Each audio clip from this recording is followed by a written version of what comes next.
क्या सिखाया जा रहा, क्या दिखाया जा रहा है? और एक पत्थर पे लोग पानी चढ़ा रहे, ये दिखा रहे हैं आप। वहां राख को आटे को मिलाकर लड्डू बांटे जा रहे, ये दिखा रहे हैं आज हम। तो मैं कह रहा हूं, आज पूरे देश में जिस तरह से ये आवाज बुलंद हुई है, ये आवाज इसलिए बुलंद हुई है क्योंकि ये एहसास हो गया है कि महाबोधि महाविहार हमारे हाथ में नहीं है। हमने सुना, केवल सुनने से ज्यादा फर्क नहीं पड़ा, पर देखा आज कि जब देखा कि वहां बौद्ध भिक्षु नहीं है, वहां कोई और है। मैं डरा नहीं हूं, और मैं नहीं डरा क्योंकि मेरे बाबा साहब अम्बेडकर नहीं डरे थे, मेरे प्रियदर्शी सम्राट अशोक नहीं डरे थे। और मैं कहूंगा अंत में, जो समाज फायर है उस पे एफआईआर से कोई फर्क नहीं पड़ता।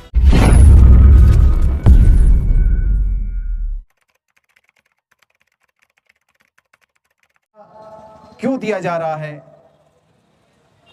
क्यों बौद्ध भिक्षु जिन्होंने घर छोड़ा है, गृहस्थ जीवन छोड़ा है, निजी जीवन के स्वार्थ छोड़े हैं, वो बौद्ध भिक्षु जिसने मानव कल्याण के लिए अपने जीवन को समर्पित कर दिया, जिसने मानव जीवन के भीतर शांति और मैत्री पैदा करने के लिए, बुद्ध के उपदेशों को सुनाने के लिए, जिसने गली गली जाकर, गांव गांव जाकर ये उद्देश्य बनाया कि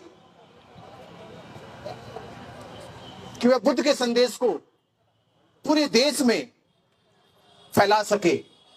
और आज वही बौद्ध भिक्षु, वही बुद्ध का भिक्षु संघ, सिद्धार्थ गौतम की ज्ञान स्थली, जहां बुद्ध संबुद्ध बने, उसी ज्ञान स्थली पर 30 दिन से बौद्ध भिक्षु बैठकर धरना दे रहा।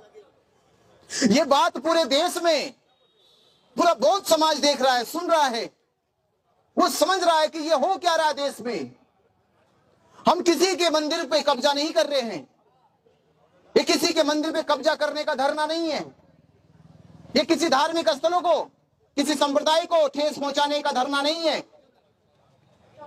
ये किसी की धार्मिक भावना को आहत करने का धरना नहीं है।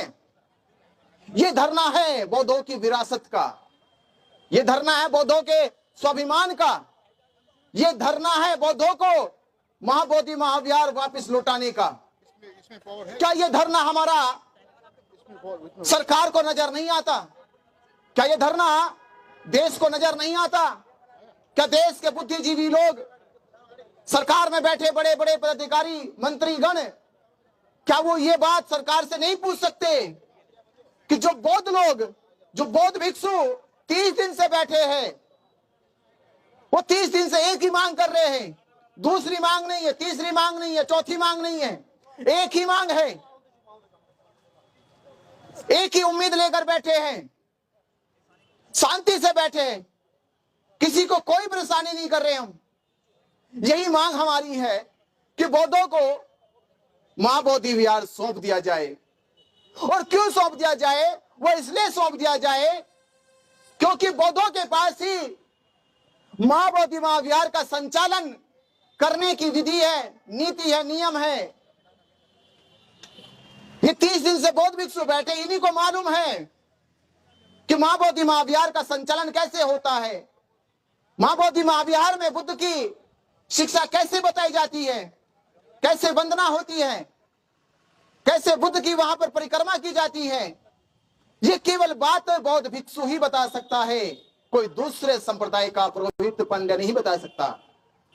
ये बात केवल बौद्ध भिक्षु जानता है कि महाबोधि महाविहार की गरिमा को, उसकी सीमाओं को किस तरह से गरिमापूर्ण रखा जा सकता है, किस तरह से बौद्ध विहार को, महाबोधि महाविहार को इंटरनेशनल हेरिटेज माना गया। पर क्या उस हेरिटेज को लोगों ने हेरिटेज बनाया? अरे वो तो आडंबर करने का, लोगों ने वहां क्रियाकलाप करने का, वहां पर अपने आडंबर फैलाने का, वहां पर एक ऐसा कारोबार सा खोल लिया कि जितने भी लोग पांडे पुरोहित है वो यहां पर अपना कारोबार चला सके।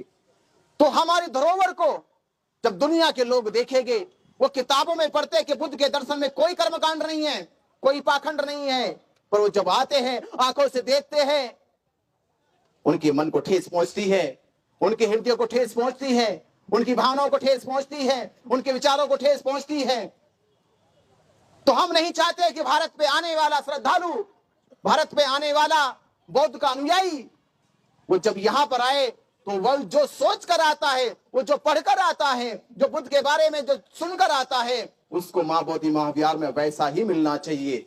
और ये कब होगा? जब महाबोधि महाविहार आपके हाथों में होगा। ये जब आपके हाथों में होगा तब दुनिया के लोग कहेंगे, क्योंकि भारत विश्व गुरु था, तो विश्व गुरु कब होगा? जब महाबोधि महाविहार बौद्धों के भिक्षुओं के हाथों में होगा, क्योंकि वो पढ़ाएंगे कि बुद्ध की शिक्षा क्या है, वो बताएगी कि बुद्ध की शिक्षा क्या है। आज क्या सिखाया जा रहा, क्या दिखाया जा रहा है? और एक पत्थर पे लोग पानी चढ़ा रहे, ये दिखा रहे हैं आप। वहां राख को आटे को मिलाकर लड्डू बांटे जा रहे, ये दिखा रहे हैं आज हम। तो मैं कह रहा हूं, आज पूरे देश में जिस तरह से ये आवाज बुलंद हुई है, ये आवाज इसलिए बुलंद हुई है क्योंकि ये एहसास हो गया है कि महाबोधि महाविहार हमारे हाथ में नहीं है। हमने सुना, केवल सुनने से ज्यादा फर्क नहीं पड़ा, पर देखा आज, जब देखा कि वहां बौद्ध भिक्षु नहीं है, वहां कोई और है। वहां बौद्ध भिक्षु वंदना नहीं करा रहा है, पंचशील नहीं दे रहा है, बुद्ध के विचारों को, दर्शन को नहीं बता रहा है, बल्कि वहां पंडित अपने कर्मकांड को करा रहा है। यह एहसास हुआ हमें, ये एहसास हुआ तो हमारे जज्बात जगने लगे, हमारे विचार बाहर आने लगे कि गलत हो रहा है। ये गलत जो हो रहा है बौद्धों को पता चल गया, बौद्ध भिक्षुओं को पता चल गया, पर भारत की सरकार को, बिहार सरकार को और भारत के तमाम उन संगठनों को जो देश की जिम्मेदारी उठाते हैं, जो कहते हैं कि देश में जब कभी भी कोई गलत होगा, जब देश के बीच में, समाज के बीच में कोई गलत होगा तो हम उनका साथ न्याय करेंगे। तो देश के वो बड़े बड़े संगठन, बड़े बड़े जो ऑर्गेनाइजेशंस हैं, उन लोगों ने अब तक बौद्ध भिक्षु की आवाज नहीं सुनी। इसका मतलब है कि जानबूझकर बौद्धों के साथ गलत किया जा रहा है। अगर ये जानबूझकर किया जा रहा है तो अब आपको ये जानबूझकर करने नहीं देना। अब आपको अपने हक अधिकारों के लिए, जिस तरह से देश में ये चिंगारी फैली है, मैं फिर से कहूंगा, मैं बार बार अपील कर रहा हूं कि संख्या बढ़ती जा रही है। फोन पे बात हो रही है, लोग कह रहे हैं कि 16 तारीख से लोगों की बड़ी संख्या बोध गया आ रही है। बड़ी संख्या में हर स्टेट से, हर राज्य से लोग जुड़ते जा रहे हैं और बुद्ध पूर्णिमा तक देखते देखते पूरे बोध गया में एक लाखों का मेला लग जाएगा। लाखों का मेला देखेगा कि बौद्धों की ताकत क्या है। बौद्ध भिक्षु जो, जिनका अभी मजाक उड़ाया जा रहा है कि कितने बौद्ध भिक्षु बैठे हैं, कितने से बौद्ध भिक्षु बैठे, इतने बौद्ध भिक्षु को बैठने से क्या होगा? तो मैं कह रहा हूं कि बौद्ध भिक्षु बैठे हैं, इसका मतलब है कि लाखों का एक बौद्ध भिक्षु बैठा है।